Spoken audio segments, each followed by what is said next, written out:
I'm Ted Keys, your host and top freight agent training expert here in Southern California.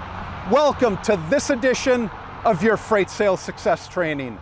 After watching and applying it, you'll move more freight efficiently, effectively, and effortlessly, and make more money financially.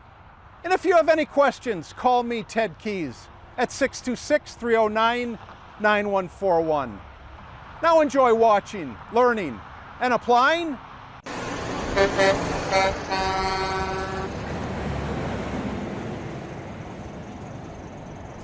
Hello and welcome to my Tuesday training call. Ted Keys, your host and top freight sales training expert.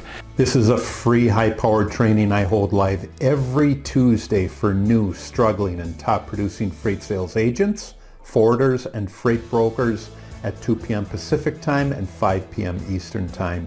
Today I'll show you how to move more freight efficiently, effectively, and effortlessly so you multiply your income financially.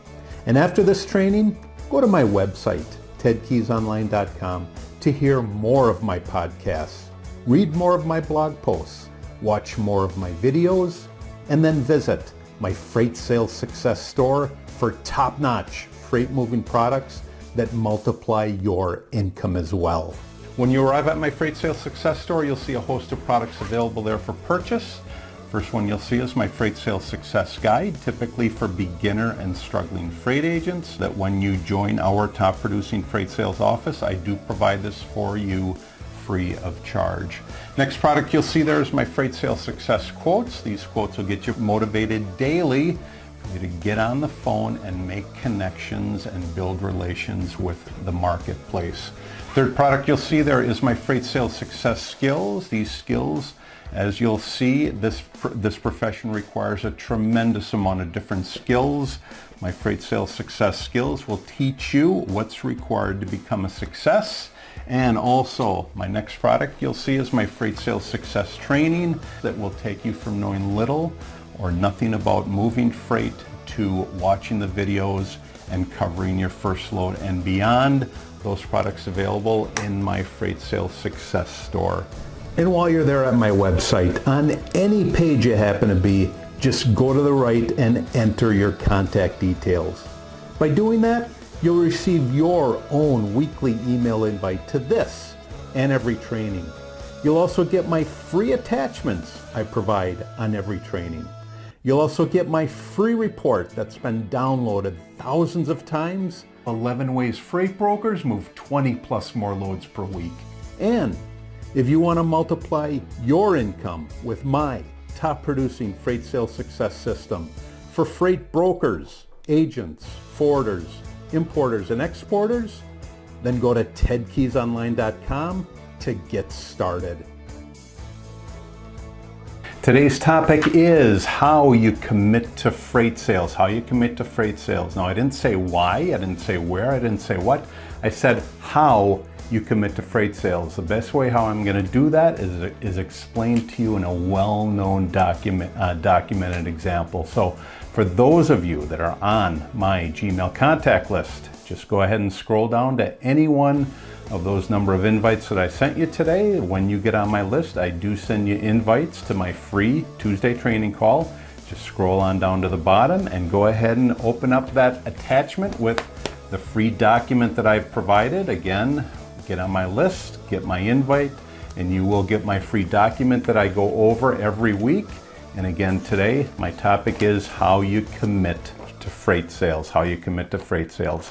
Freight sales is a marathon. It is not a sprint, okay? A sprint gets you from here to there very quickly. Marathon is long-term over a long distance. Why do I say that? Because so many individuals that come into this profession think that this is easy. One of the first questions out of their mouth is, how quickly can I be making money? You know, how much money can I make? As if they want me to guess what their potential is. So they ask, how much money can I make as quickly as possible? And that is the total wrong attitude. The total right attitude is, how can I be the most effective and the most valuable to those customers, to those prospects that I connect with and build a relationship and actually provide the service of moving their freight. So go ahead and open up that attachment there. Let's go ahead and talk about, again, that free attachment that I've provided down at the bottom of your invite there. So basically, here's why, okay? Again, I'm going to explain this through a well-known example, why your commitment to freight sales is so important. And I said your commitment. This is a long-term commitment, just as if you would train for a marathon. You've got to start here. You've got to keep working your way up to success. It is a commitment. It is a long-term commitment. So here's why your commitment to freight sales is so important. You've got to be committed. Now, what I'm going to do is give you an example, and it's basically an advertising example, but as I'll explain at the end, it has to do with all the number of things that you have to do. So let me just explain it by putting it this way. The first time, all right, the first time you or anybody else sees an ad, you basically don't see it. First time you look at an ad, you don't see it. I mean, think about it. You see an ad for the first time, it's unfamiliar. There's a high probability that the image of that ad, whatever it is, a car or a desk or furniture or silverware, food, high probability if that's a new product and you've never seen it before, the image of that ad is going right through your mind. So as I said, the first time a man or you looks at an ad, you don't see it. Second time you or a man sees an ad, you don't notice it. Again, second time this ad comes into your peripheral view, you basically don't notice it. First time, you don't even see it. Second time, you don't even notice it. Third time that you see an ad or anybody else sees an ad, you're conscious of its existence, okay? The image of that ad is starting to make a small impression into your mind. The fourth time you see an ad or anybody sees an ad for the fourth time, you faintly remember having seen it. You faintly remember having seen it. So basically, this is a fourth time now. That ad or that image is starting to make an impression at the fourth time that it's been exposed to you. Fifth time you see an ad, your curiosity is starting to be aroused in your mind. The fifth time, you actually read the ad. You actually take the time to stop, not only read it, but also listen. It could be a print ad, it could be an ad on the internet, it could be an ad on the radio. Fifth time, you're starting to take notice. You actually stop and you read the ad or you listen to what the message of this ad has to say. Sixth time, you or any other man, woman sees an ad for the sixth time, you turn up your nose at it. Basically, you're like, oh boy, somebody else is attempting to advertise to me and they're attempting to get my attention. Well, you know what? I'm not giving in. I mean, really, think about it.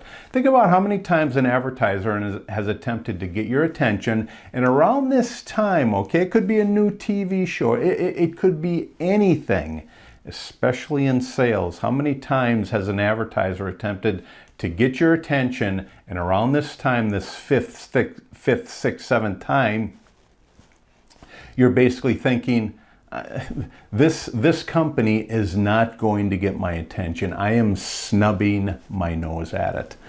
Seventh time, okay? Seventh time you see an ad, a man sees an ad, however it is, you read it through and then you say, oh brother, I mean, oh brother, here it is again, attempting to get my attention. Now, does this happen in freight sales? Yeah, sometimes. Hey, sometimes it takes a long time before you actually even get through to have a prospect call you back.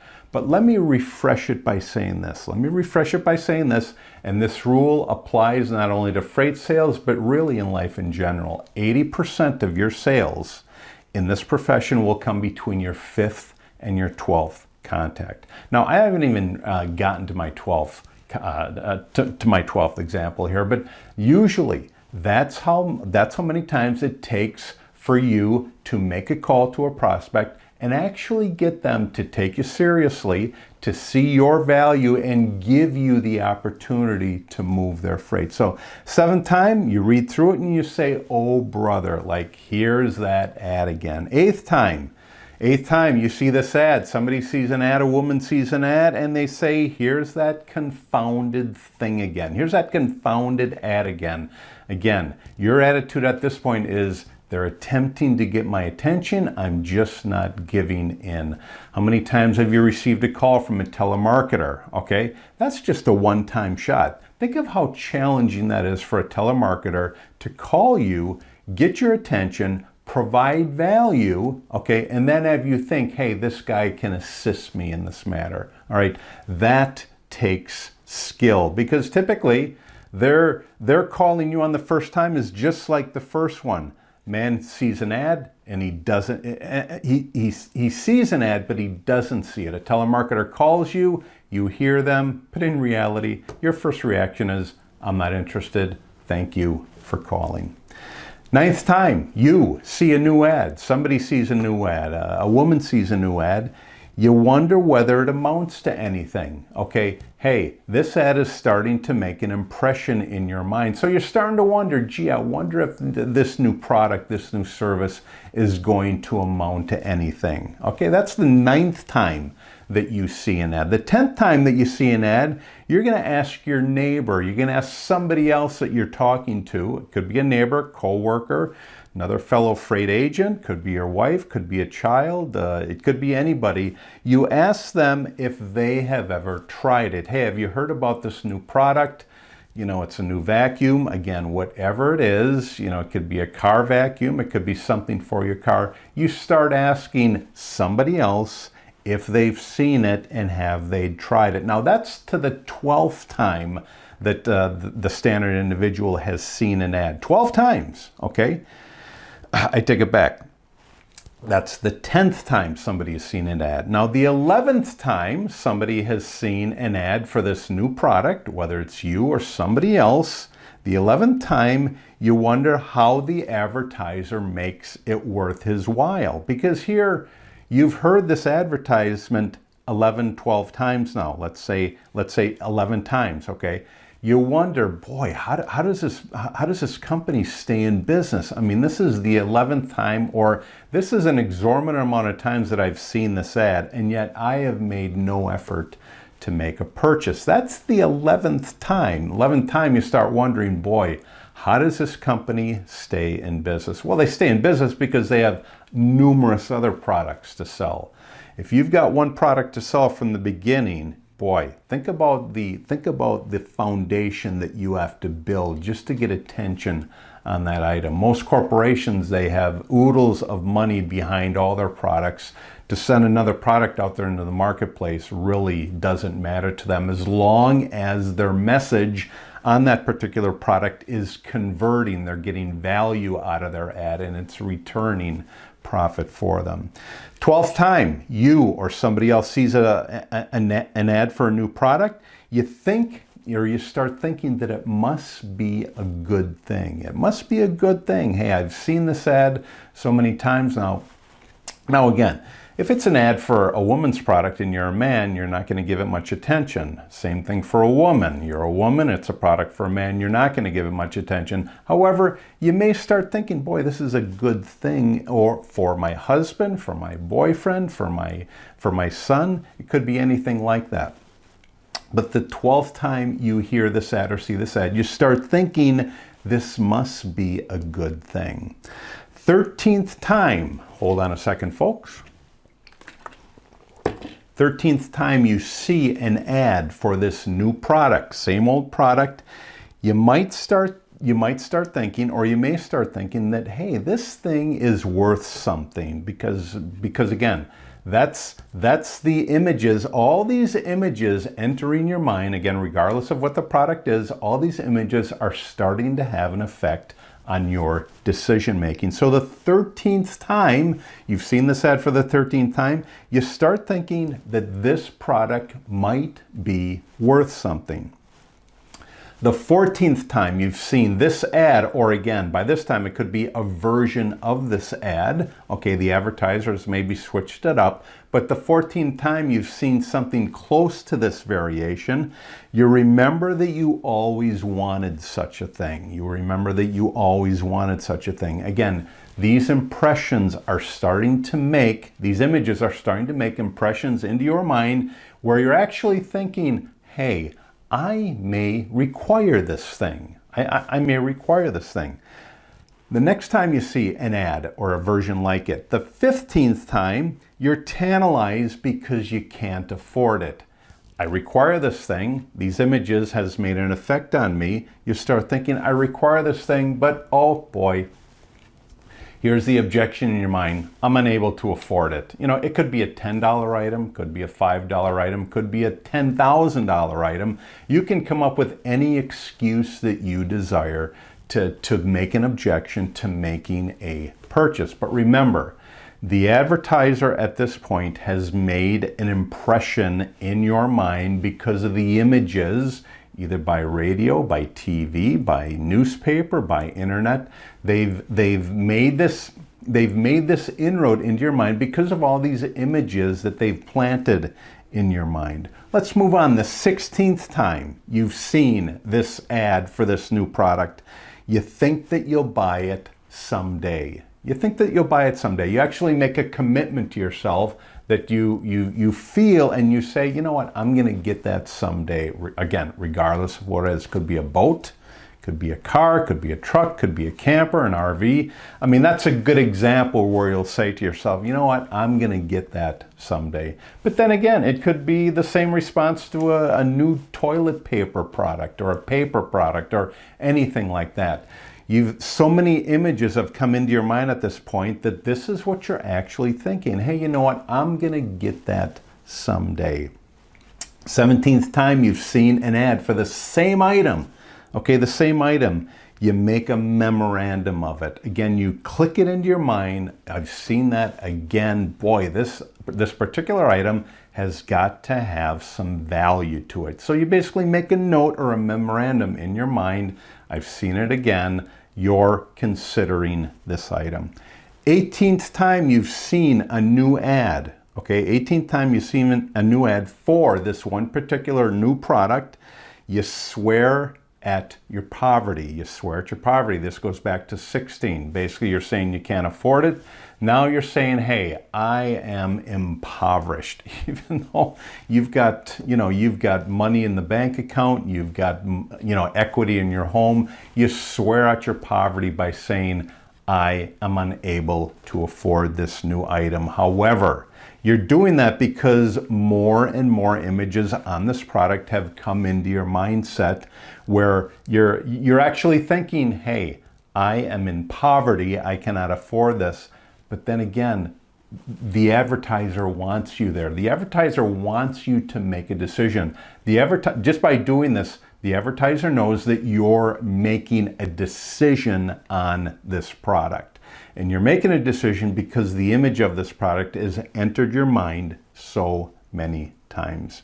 19th time you see this ad for this new product, you count your money carefully. You count your money carefully. You actually, get online, look at your bank account and say, hey, I've got money in there. Or your savings account, I've got money in there. You're actually taking action to make a step toward the purchase of this item. And hey, that's what the advertisers want. The advertisers want to get you to take action, which leads me to number 20. Number 20 is, you see the same ad, you see a variation of it, of the same product, you buy the article or you have someone buy it for you. You have your wife buy it for you. You have your husband buy it for you.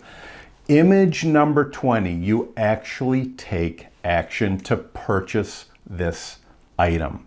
Now, Does this take as long in freight sales?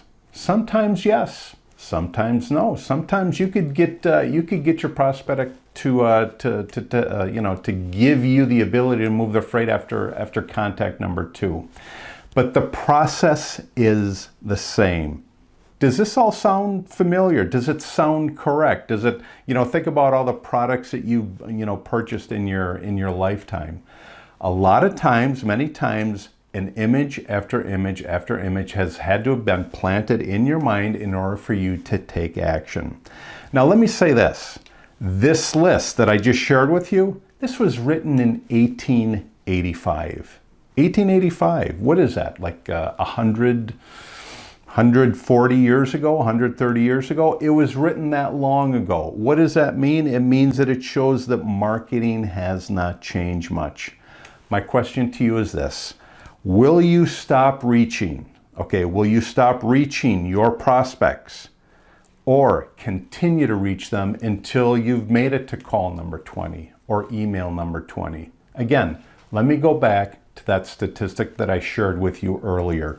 80% of your freight sales will come between your 5th and your 12th contact.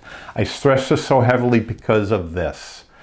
So many times, so many freight agents, most of them will quit after making call 1, 2, or 3.